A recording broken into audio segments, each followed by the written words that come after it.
Welcome to this very special Grow with Google presentation, brought to you by TPI, Travel Planners International. How to use the world's largest business directory for free to grow your business. And today, specifically, we're going to be talking about a digital advertising medium called local search. And we're going to be talking about a Google product called Google My Business, which is the world's most popularly used business directory online. And we're going to talk about how to use that valuable resource to grow your business today. My name is Matt Weber, and I'm one of the national trainers with the Grow with Google program. And that means I travel the country helping small and medium-sized businesses improve their digital strategy with Google tools.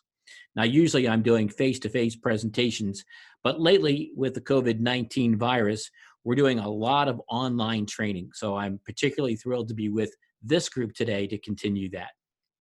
Now, as I work with small and medium-sized businesses, after they discover what you're about to discover, they will typically tell me that this is the most profitable digital advertising channel that they have. And most of them wouldn't give it up if they paid them, if you paid them. Now, I don't want you to take my word for it. Let's talk to somebody who really knows what this is about.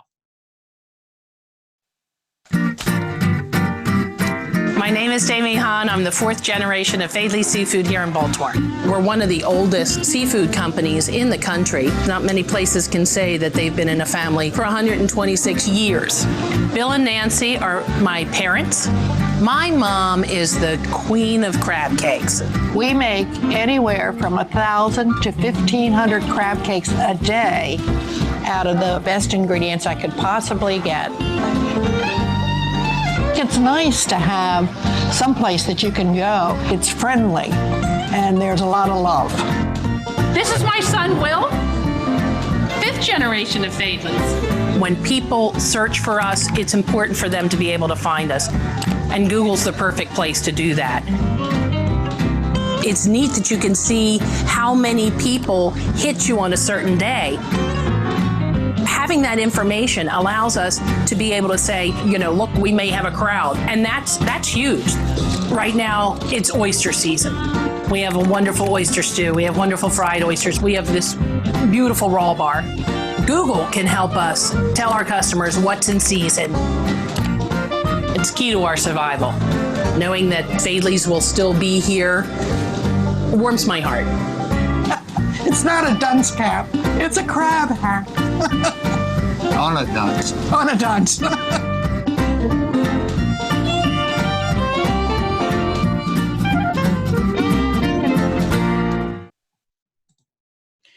Well, let's see how you can reel in success just like that. So today we're going to talk about three things. We're going to talk about what is a business profile on Google. And specifically, we're talking about a medium called local search. And then we're going to take a tour in depth of the Google My Business profile. Now, some of you on the program today have already claimed your Google My Business profile. Some of you maybe have not. And if you have, you'll find out some new features that are in there. And if you have not, you're going to find out today how to claim your Google My Business profile in this third step of the presentation. But let's go to the beginning and let's talk about a Google My Business profile. And that's it on the right-hand side of your screen. And this will come up primarily if somebody searches your business brand name, but also in certain circumstances when someone does what's called a discovery search with a geographic indicator. For example, travel agent near me or travel agent in my town, and they substitute the name of the town. Maybe your business profile will come up. And these get a tremendous amount of eyeballs. And as you can imagine, those that are up to date have 2.7 times more likely to be considered a reputable business. Now, when they do this research, what they find is that these business profiles kind of act like storefronts. So if you've ever walked through a mall and kind of looked in the store window of a store and kind of sense that the display is a little bit out of date, maybe the clothes are out of date, or you kind of get this feeling that it hasn't been updated. Consumers seem to be able to sense that about the information in these profiles, and they kind of pursue or don't pursue a relationship based on what they see at this very top level first impression basis. Now, on the right-hand side of your screen there, you see what's called the local pack. And this will show up when someone Googles travel agent near me or a travel agent in my town. And typically there are 3 businesses listed in that local pack. And these are very favorable to consumers because they look very authentic. They don't look like ads. And if you've ever done a search like this on your mobile phone, you know that this takes up a lot of the real estate on your mobile phone screen. So in certain searches, they can generate far more clicks than what we call organic Google searches, and in some cases more clicks than the paid ads on a Google search results page. And if they're up to date, they're 70% more likely to attract visits, which may not be of consequence to you all. No one's going to come to your physical location. But just to give you some sense of the numbers, there are 1.5 billion destinations visited every month directly as a result of local search. And 30% of all of the searches on Google on a mobile phone have some type of location orientation to them, meaning they either put in a zip code or they put in a city name or they put in that phrase near me. Now, having a profile doesn't guarantee that you're going to show up in the local pack on your screen, but it really does help. It helps you show up on this local pack, as we call it, and it also helps you show up on Google Maps. Now, once you complete your profile, Google's going to do a lot of the heavy lifting for you. It's going to morph the content to display most effectively based on the type of device that's requesting it. And if you look very closely at your screen, you'll actually notice that the order of what's being offered to the searcher actually changes based on the device. This is based on Google's long history with what people look for when they search on particular devices and what they do after they do a search on particular devices. So you don't have to worry about any of that, and Google's going to take care of all of that for you, and that's constantly changing. So let's go a little bit deeper into Google My Business, and this is what it looks like to the consumer, and we're going to work our way up from the bottom here. And as you can see, the first thing they get is location information. A good deal of searches, again, are related to location. And then they get a description. And right here, you can kind of see why this is becoming a gateway for consumers to either pursue a relationship with you or to do another search and find something else. That description, as brief as that may look, is an instantaneous signal as to whether you offer what they're looking for. And that's the signal that they want to be able to know which direction to go next. Then you have these icons, the very popular quick link icons, and then reviews. We're going to talk about reviews coming up and how they shape your online reputation. And then they have a category that you can choose. We'll talk a lot about that coming up. And then, of course, they have photos and videos. And one of the things I'll ask you to remember about today's presentation is to succeed today in a digital economy, you really do have to be a very good visual storyteller. And we'll show you why that's so important in just a second. Now, you can access all of this information in your Google profile through what's called a dashboard. And if you have your profile right now, you're probably already familiar with that you can go to google.com/business and you'll get logged right into your profile, assuming that you're logged in with the same account that owns your Google My Business profile.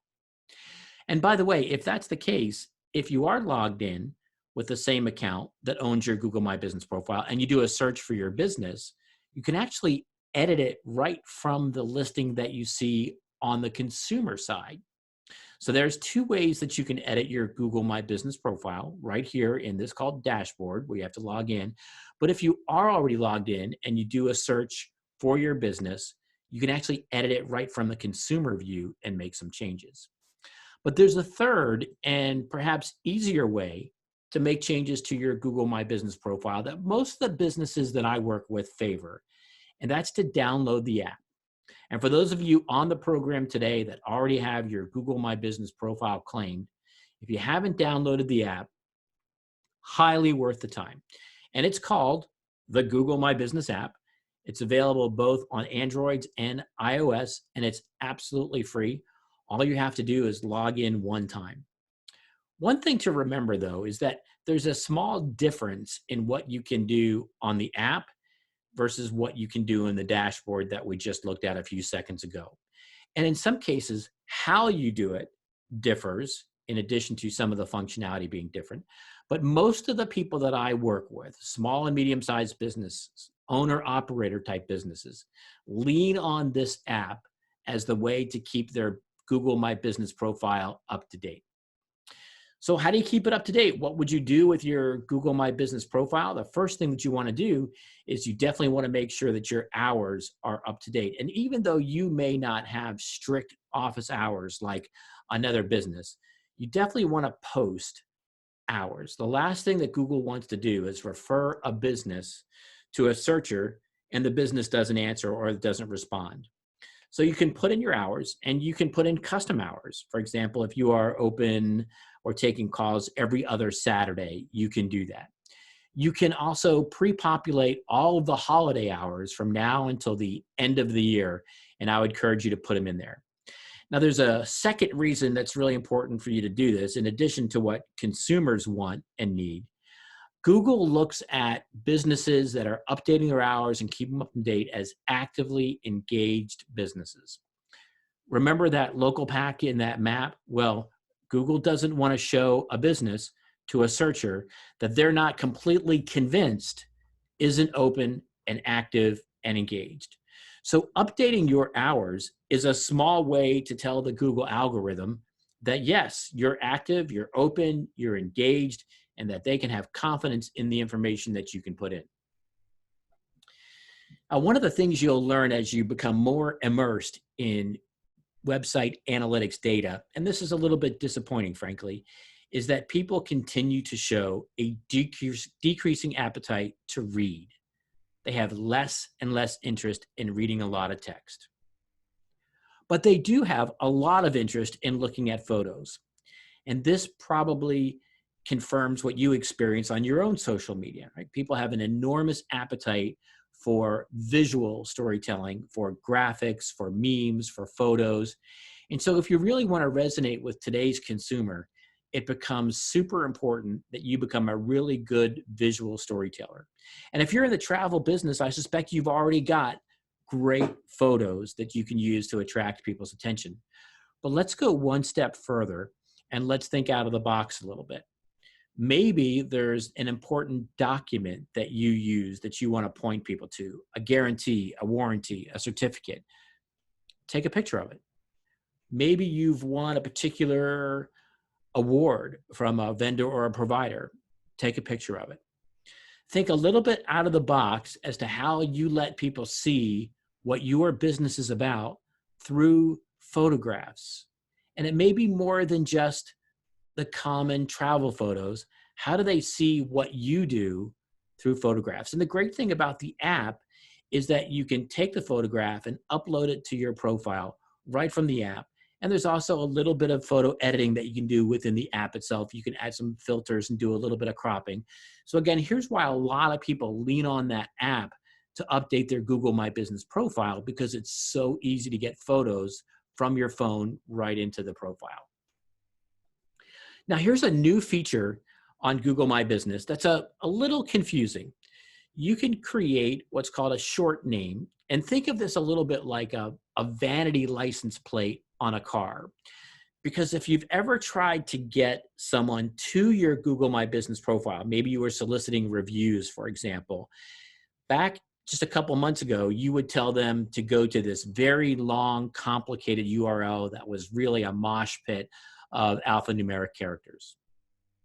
Well, now in your dashboard, you can claim a vanity name or a short name on that. And then you can tell people, hey, if you want to go to my Google My Business profile and see my great photos, you're going to go to g.page / whatever you've claimed your short name to be. So if I've claimed the short name of Matt's Travel, I would tell people to go to g.page / Matt's Travel, and they will go right to my Google My Business review. And it's super simple and easy to get people to do that. The other thing that people can do is once I've claimed that short name, is all they have to do is put @Matt's Travel into a Google search bar, and they'll go right to my profile. So you can claim this short name, and that's what it's called, in your dashboard. And I believe this is one of those pieces of functionality that you can only do in the dashboard, which would be on the desktop, and you can't do that on the mobile view. But really valuable, and we're going to show you how it's used for reviews in just a second. Now, the question I get asked most when I travel the country is, how do I delete a negative review on my Google My Business profile? And unfortunately, there is no delete button on the internet. But you can and should respond to every review that comes into your Google My Business profile. I want you to step back for just a second and think about this from a consumer perspective. Consumers don't jump off a bridge when they see one negative review. It may hurt us as business owners, but it's really not the end of the world for consumers. In fact, a lot of consumers in research say if they see a profile that has 100% five-star reviews, they get a little suspicious. So consumers today have kind of figured out that there are just as many crazy consumers as there are crazy businesses. So a negative review doesn't scare them off. What really scares them off are unanswered negative reviews, because these reviews become the tapestry of how they see your commitment to customer service. Not on any one individual level, but together they paint a picture of how committed you are to your customers. So if you're not responding to these reviews, the positive and the negative, the good and the bad, then they're leaving with a picture that you're not really connected with how well people perceive your business. It kind of looks like you don't care. So whether they say something positive or negative, you want to respond. And if they do say something negative, the only thing that you want to do is give them some vehicle to contact you offline to try to mediate and solve it. You do not want to try to get into a discussion with a consumer on your Google My Business review. Now, if you have the app, you're going to get a notification that somebody has posted a review. And when you respond to it, as you see on the right-hand side of the screen, the user who posted the review will get a notification that you've responded to that. So these reviews are central to the perception that online consumers have of your business. And here's where that short link comes into play to make it super easy to solicit reviews, because now all you have to do is tell people, go to g.page / the short name that you've claimed, in my case, Matt's Travel /review, and it goes right to where they leave a review. And if you've ever tried to solicit reviews before this functionality was put in place, you know that people kind of stumbled around and had difficulty finding where to leave a review and didn't know whether they had to be logged in or not logged in. And this now makes it as easy as possible for you to generate reviews. One of the newer functions on Google My Business came out about a year ago are called posts. And these posts aren't too dissimilar than posts you might be familiar with in your other social media outlets. They allow you to create a graphic or alt text or a combination of text and graphic, and they can allow you to post a video for any type of important messaging that's relevant to your business. Now, these posts automatically expire, and at the moment, you can't schedule them, pre-schedule them, and you can have several in the queue at one time, and they appear right below, kind of in the middle of your business profile. They're also going to show on maps if your business shows up on maps. And here's how some folks are using them pretty successfully. On the left-hand side, if you've got a new class, or maybe a new employee, or maybe you've just started representing a new travel vendor, those kind of announcements make great posts. If you're got a new product or you've just changed hours, that makes a great post. And there are special types of posts that are called offers, and you can actually designate how they redeem that offer, meaning you can post a code like you see on the screen that they have to either bring into you or give to you over the phone that they get that discount. And there's a couple different discount variations that you can create, and you can put an expiration date on there. So people love offers. So if you get an offer from a vendor that you want to pass through to your customers or prospects, you can do it now through these posts. And then also, we know a lot of the folks in the travel space do events. So you can post an event right on your Google My Business profile, and people can express an interest in that event right through your Google My Business profile. So these are called posts, and they come in a bunch of different varieties, and you can access them from the app or from the dashboard. Now, if you do take appointments for your consultations, there are a number of online appointment mechanisms that integrate automatically with your Google My Business profile. And here's why this is maybe more important of a topic than perhaps you think it is. One of the things we know for sure about online consumers is that they're fundamentally lazy. In fact, I'd ask you to write this down. You will never lose money overestimating how lazy people are on the internet. So when they're faced with your Google My Business profile, if they have to work to get the information they need, we tend to lose them. If we give them exactly what they want with the least amount of steps possible, we're more likely to gain them.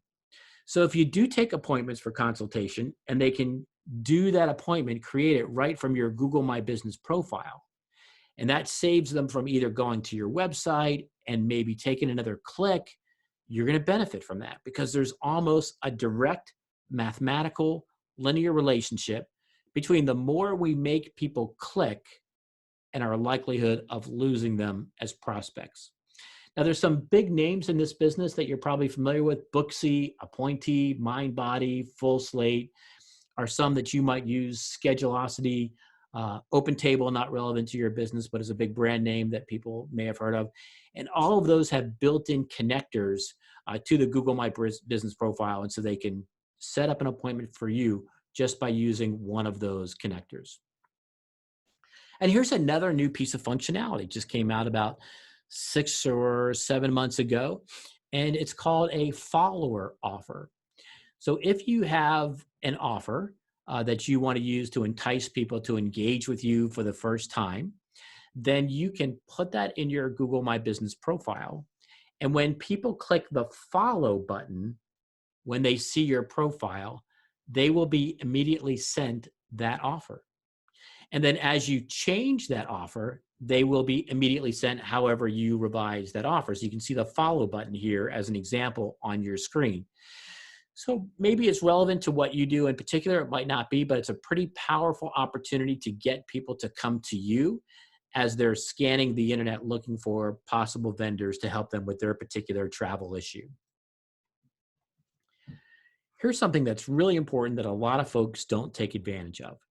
You can set up messaging in your Google My Business profile. Now think about this for just a minute.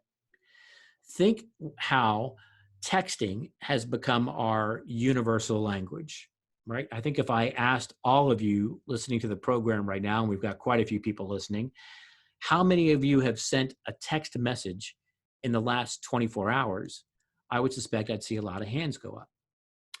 Now, similarly, I almost think if I said, how many of you have sent a text message since this program began, I still think I'd see a bunch of hands go up.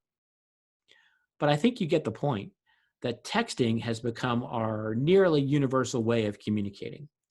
So if that's the way that consumers want to communicate, why not turn this feature on and let them use it to communicate with you? Now, you've got a lot of control here. You can turn this feature on and off so you're not getting texts at 1 a.m. in the morning. And as you can see on the screen, the consumer does not see your phone number. You do see theirs. You don't get to record it or save it anywhere, but you can have what looks like to the consumer a normal text conversation with them through the Google My Business Profile app. So this is an amazing thing because sometimes consumers need a basic fundamental question answered before they progress in their decision to have a relationship with you. Do you do group trips? Do you do trips to place X? And the faster and easier that you can get them that basic fundamental answer that they're seeking, then that allows them to take the next step and pursue a deeper relationship with you. If you're on the call and if you're on the program today and you don't have a website, you can create a website through Google My Business. Now, it's one that you might outgrow. Think of this as a starter home, but you can simply go to the bottom of the app and in the dashboard, click website. And then you're going to go through a progression of steps that includes picking a theme, and a theme is a coordinated set of colors. And then what Google My Business is going to do is it's going to grab a lot of the information that you've already put into your profile and use that to build a very fundamental website. What's the advantage of this? Well, you're not inputting data over and over again. It's going to use what you've already put in. The photos that you put in are going to be used in your website. You can choose one of those photos to be your header photo. So for some folks who are just starting out, this can be a very quick and effective way to get a website. In fact, I personally have watched people do this in less than 20 minutes. So they have gone from no website to website within 20 minutes. Now, as far as the website's address, you have a couple options. If you don't own a domain, which is what a website address is, a domain, www, whatever that is. If you don't own one, then your URL is going to be www, the name that you've put in, matchtravel.business.site. Well, that's not bad, but it's a little laborious to say, right? Hey, go to my website at matchtravel.business.site. It's a little clunky. So you can go to any number of places, including Google, who sells domains, and you can buy a domain, or if you already have one, you can put into this progression of steps you're going to go through that you own a domain, and you can point that domain to this Google My Business website. Now, you'll actually have to go to your domain provider to point it to matchtravel.business.site, but then you'll have what you might consider a conventional business website address. So whichever way you want to do it, both will work for you. And this is a great starter kit for a website, but you may outgrow it a little quickly. Now, if this sounds like a lot of work, I want you to know that you don't have to carry this whole burden yourself. You can share the workload. Multiple people can have access to your app, and you can just click the plus sign in there, click Manage Users, and then click the plus sign. And as you can see on the right-hand side of your screen, there are three different roles. One is the owner. That's you. You're always the owner. But then you can have someone be a manager. And the manager can do everything you can do, but cannot delete the profile. The site manager has even limited functionality. I believe the site manager can put up posts and change the hours, and I believe that's it. So, for example, the site manager can't change the category, can't change the description, can't change the fundamental aspects of that. So this way, if you want to get help in managing your Google My Business profile, you don't have to give out your login credentials. You can have somebody share that role with you. One of the benefits of anything you do on Google is great data. And this is a fantastic time to be a business owner because it wasn't that long ago, 15, 20 years ago, when the data was owned by advertising agencies and media outlets and businesses like you and me had to pay for it. And now we have the data, we own the data, and we can make fantastic decisions based on data to improve the marketing of our business. So I'm going to give you a little example. I was working with a gentleman from New Jersey, and he ran a pizza store. And one of the assumptions that he was working on was that weekends were always his busy night. And when he looked at the data that comes with his Google My Business profile, and it's called Insights in your Google My Business profile, he realized that he was getting about 50% more phone calls on average on Wednesday nights than on Saturdays and Sundays. So what was he able to do? He was able to change his staffing, lower the amount of missed calls, and increase revenue. Now, you might be sitting back and saying, well, gosh, didn't he observe that? Maybe he should have, but like a lot of owner operators that get caught up in the day-to-day activity, sometimes you know the old saying, you can't see the forest through the trees. So sometimes this data kind of puts things in a perspective for you that maybe you didn't have. So you'll see when people click on directions and when they click on call you and when they click on going to your website, etc. So you can make some really valuable changes in your online marketing based on the data that you get from your Google My Business profile. Now, we've gone through a lot of great things, and I probably have two different people attending, two different types of people. And we've got a lot of people on the program today, but we probably have some that have already claimed their profile and you're happy with it, and that's fantastic. But I guess we have some people on the program that have not yet fully claimed their Google My Business profile, this incredibly valuable asset that we've been talking about. So let's go through how to create one of these, and it starts at google.com/business. Now, again, remember, if you're already signed in to whatever browser you're using with the account that you use to create your Google My Business profile, it's going to take you right to your dashboard. I also want to take a minor step back here and just remind everybody that you do need a Google account to do all of this. Remember that any email address can be a Google account, but a Gmail address is automatically a Google account. And here's a pro tip. If you haven't already done it, create a Gmail account that is unique to your business and not aligned with any one individual. So for example, I might create mattstravelmarketing@gmail.com.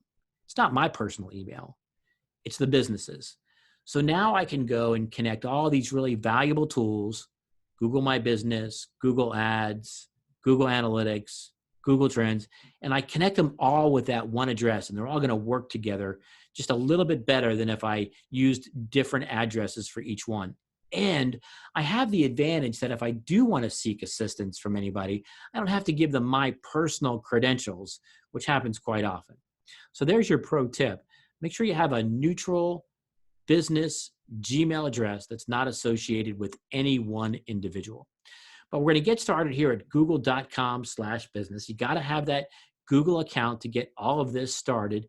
And then if you haven't already done this and you haven't created one, you're going to begin by typing in your business name. Now, one of three things is going to happen, assuming that you're not logged in. Answer number one that you're going to get is, hey, we found your business name. Here's the details. You have a business profile. It's claimed. Fantastic. And that's going to be indicated by the fact that it takes you right to that Google My Business profile. The second possible answer here is Google comes back and says, okay, we found a business with this name, and here's what we know about it, but it's not claimed. And you might be surprised at how much information Google has about your business if you've never done this exercise. Well, how does Google get all this information about your business if you've never done it? Well, Google does what Google does best. It crawls the internet, looks for information about your business, and then assembled potentially a Google My Business profile for your business, even though you haven't claimed it and you're not in control of it. Now, the last possible answer is Google says, I didn't find anything at all associated with your business, and that's okay. We're just going to start from scratch there. So if you're in category number 3, didn't find anything, the first thing you're going to do is you're going to put in the name of your business. If you're in category number 2 and it found some things, then it's going to allow you to use that as a starting point and then edit that. So of course, make sure that your business name is spelled correctly. And by the way, it says you agree to the following terms and service. There are some rules about your business name. It does need to be your proper business name. So what do some people try to do? For example, if I was Matt's Travel and I was located in Orlando, I might try to sneak in there and put Orlando Matt Travel as my business name. And that is a violation of the terms and service. And that's one of the things that could get your Google My Business profile suspended. So it might be worth just a couple seconds and making sure you know the rules. But if you're typically a rule follower, you won't have any problem at all. Just put in the proper name of your business. And then you get to choose a category. Now, there's over 3,000 different categories. And especially in the travel area, there's a lot of very specific opportunities here. There is cruise travel agent, kayak travel agent, hot balloon air travel agent. They're very, very specific. So choose the one that's closest to you. And you also get to choose some subcategories later on, but you're definitely going to want to go through that entire list, take a few minutes, and find the one that's closest to you. Okay, hope everybody's paying attention, because this is where a lot of people get tripped up a little bit. In fact, I saw that Daria submitted a question to me, and Daria, this answers the question that you submitted to me via the chat. If you work out of your home, which most of you may do, you want to pay particular attention to what's on your screen. Because it's saying, and this language changes, and what you see on the screen is the current language as it exists right now, is do you want to add a location that customers can visit, like a store or office? So if you click no, that means you're like a lot of people. You work out of your home and you don't want that physical address to show up on a Google map. And that's okay. This is how you do that. Now, if you do want people to come up and to knock on your door, and you do have a physical location, then you want to click yes. You're still going to be asked coming up to put in a physical address, because they have to send a postcard to that address in order for you to get a code that you'll use to validate your listing. That's why this question on the screen is so important. Because if you do accidentally select yes, and you're still going to put in your address regardless, then yes, your home address is going to show up on Google Maps. And I've certainly seen instances where Google pulled a photograph of that address and put it into the photos of the profile. So pay particular attention to this particular question. Remember, only click yes if you have a physical brick and mortar location that you do want people to visit. Now, remember I said you still put in your physical address, because they have to send you that postcard for verification, so you'll be asked there.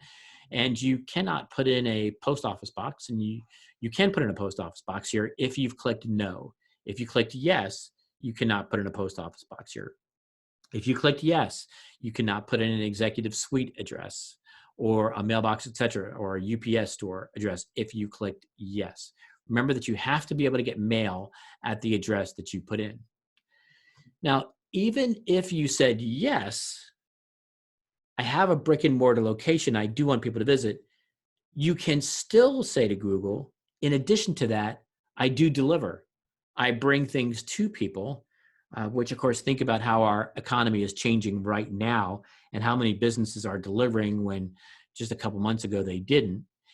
And in that case, if you choose yes, which if you're a home-based business, you're going to click yes.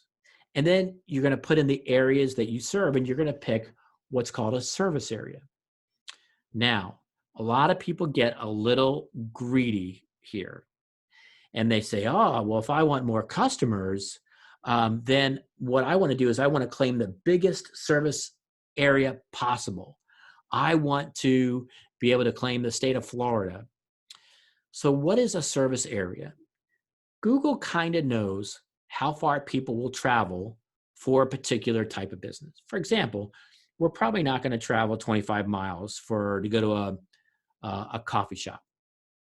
But we might travel 70 miles to go to an intellectual property attorney. So what's a proper service area for an intellectual property attorney versus what's a proper service area for a coffee shop? You can see it's relative. All right, now I hope you're still with me now, and I'll tell you why this is super important. Because remember back when we looked at that local pack with the 3 listings in there, and you might be asking yourself, why don't I show up in that? What determines whether people show up in that map? There are 3 factors: relevance, prominence, and distance. So let's go through those in the easiest to understand kind of order. Distance is the actual physical distance between the searcher. Google typically knows where the searcher is, and this service center area that you're putting in now, or the physical address that you've put in, right? So that's why this physical service center is becoming important, because it's a part of the math that goes into figuring out whether or not you are going to show up in those results. So if more people search travel agent Orlando, Florida, and you created a listing that says your service area was Florida, and I did the same thing and I created a service center that was Orlando, I have a tiny bit of an edge in showing up. So this is why you want to make this decision carefully. Now let's talk about relevance. A few slides ago, we talked about a category. If I go into Google and I search kayak cruise travel agent near me, and I, as the travel agent, chose kayak cruise travel agent as a category, and somebody else just chose travel agent, I am more relevant to that search, and that's going to help me show up in that local pack. Now, the last one's a little hard to describe. It's called prominence. And prominence is sort of a polite way of saying how well known is your brand on the internet, which in one objective way is measured by how many times are you mentioned on other websites, directories, etc., and how many times your website address appear and how many times your brand name appear in other internet outlets that Google considers influential. All right. So 3 things determine whether you show up in that local pack, which is very valuable: relevance, prominence, and distance. And distance is this key topic that we're talking about right now. So why you want to choose your service area carefully if you didn't give a physical address. Now you have the option of putting in a phone number and a website, but of course I would encourage you to do that. Don't pass on any of these details. And here you see this option to get a website from the Google My Business platform. Earlier, I was showing you the same thing from an existing Google My Business profile. And here I'm showing you if you're starting a profile from the beginning. Now, when you click, I don't need a website, that means that you already have one and you're going to put in your URL just like you see on the screen. If you choose get a free website based on your information, then that's going to take you through those steps of creating a Google My Business website that I described. The reason I point this out to you to pay a little bit more attention to is that for some time, and I actually can't tell you what the answer is today, the default was get a free website based on your information. So if you didn't change the default selection, it took you down on this path to get that free website when that may not be something that you need. So again, just pay particular attention to that selection. Now we're kind of in the home stretch here, and all you have to do right here is kind of give a little bit of an affidavit that you are the person that can be responsible for this. You do have the right to put in all this information. You're going to acknowledge some terms and conditions coming up. And then you click finish, and you've got a way to verify it here. And the only choice that's currently available is verifying by postcard. As some of you know, Google has changed its operating conditions right now to respond to the COVID-19, and so they're not taking telephone verifications at all. Since some of you have done the postcard, and it's pretty reliable, I think 85 to 90% of the time, and now you see why you've got to have that address in there. So you'll click mail, you'll put in it's going to populate the address there, you'll put in who it goes to, and now you've got to ask anybody that touches your mail to be on the lookout for this postcard because it's super important. And if you lose it or if you don't get it, well, then things get a little complicated.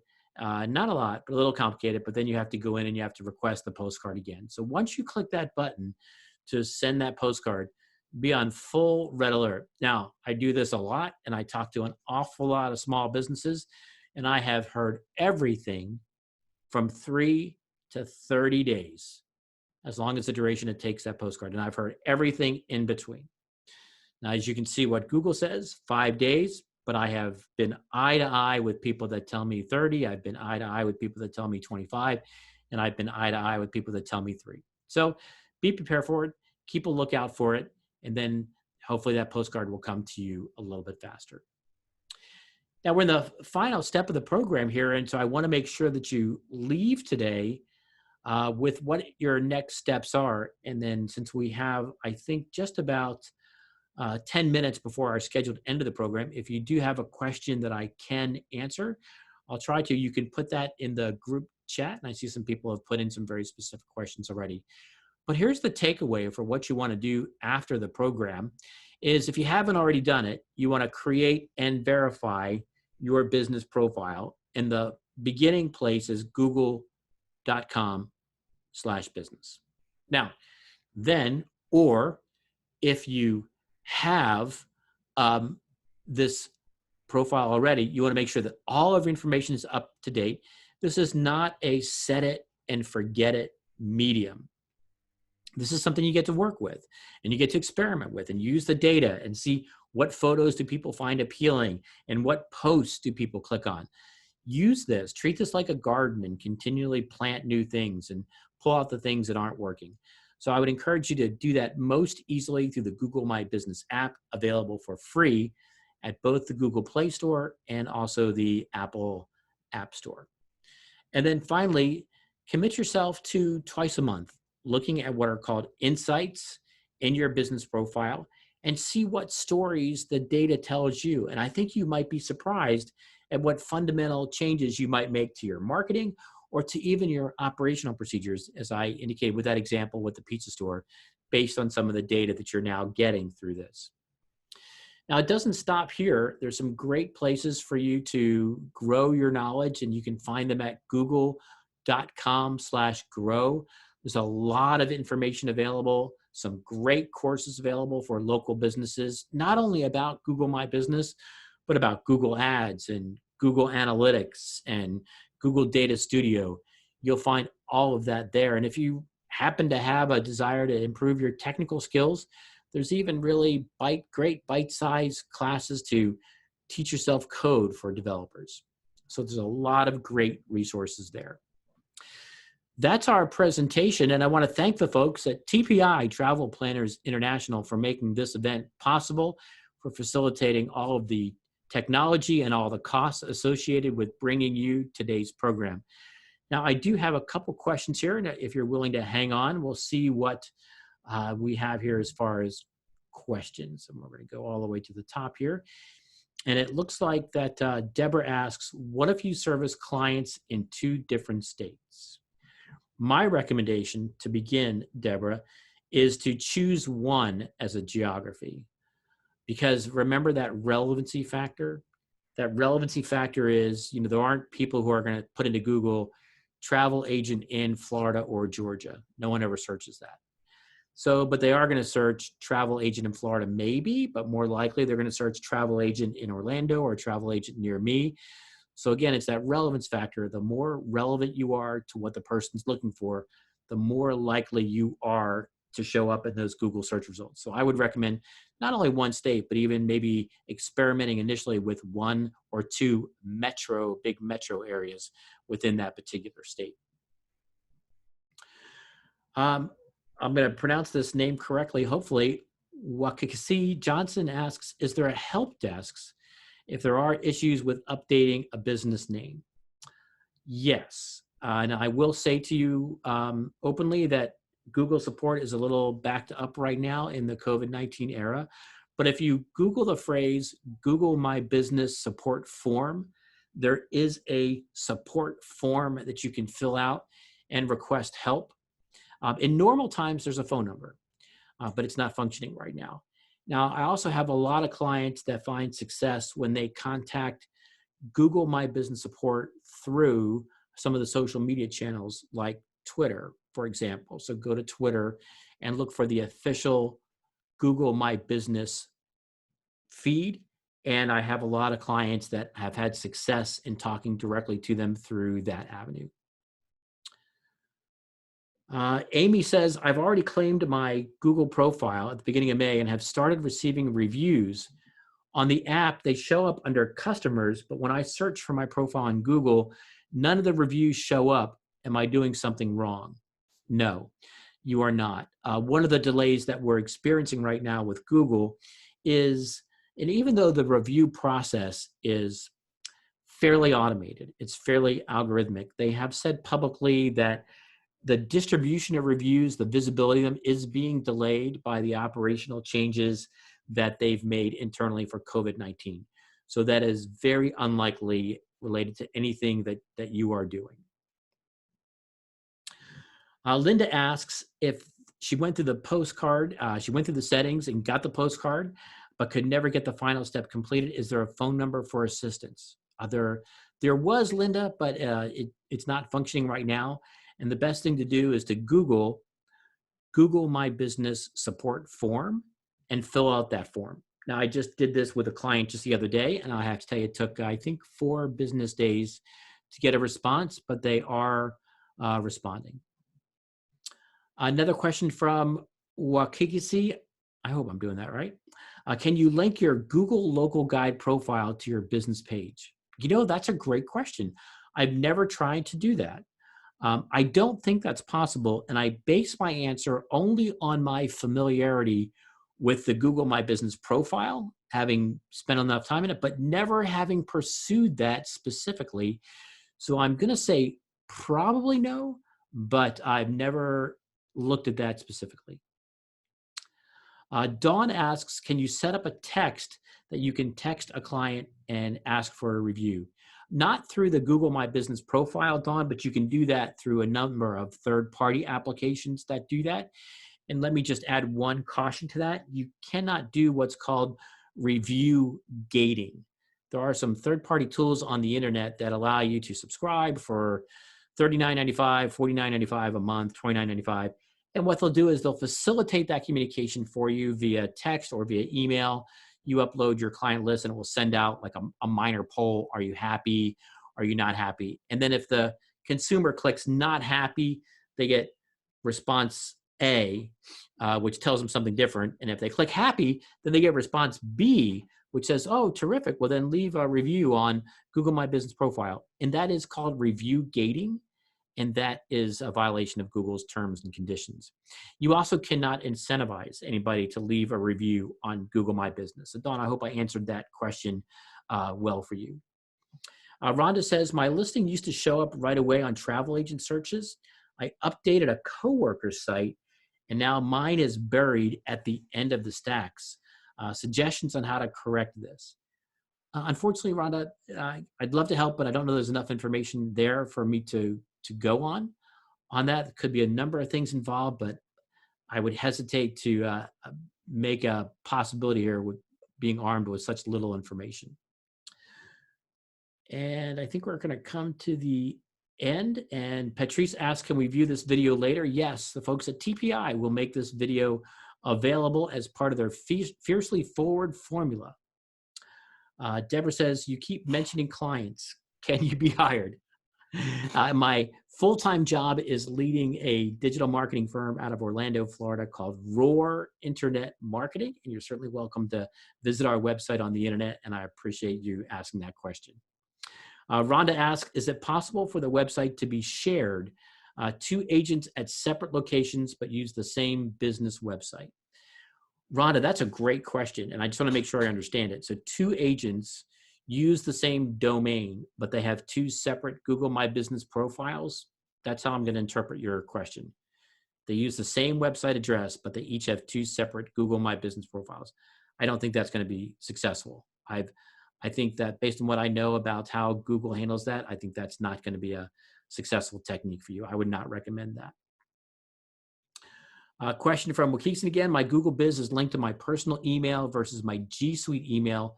Should this be changed? Yes.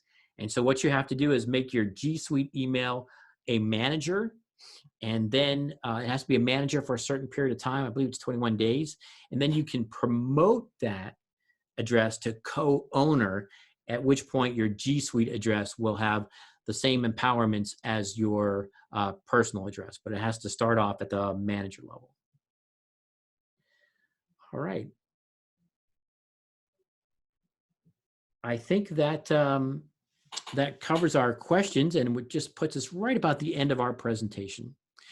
So thank you everybody for being with us today. And if you did enjoy today's presentation, make sure you go to Travel Planner International's Facebook page and let them know so that they can potentially do more content like this. And again, I want to thank all the folks at TPI, Travel Planners International, for making this presentation possible.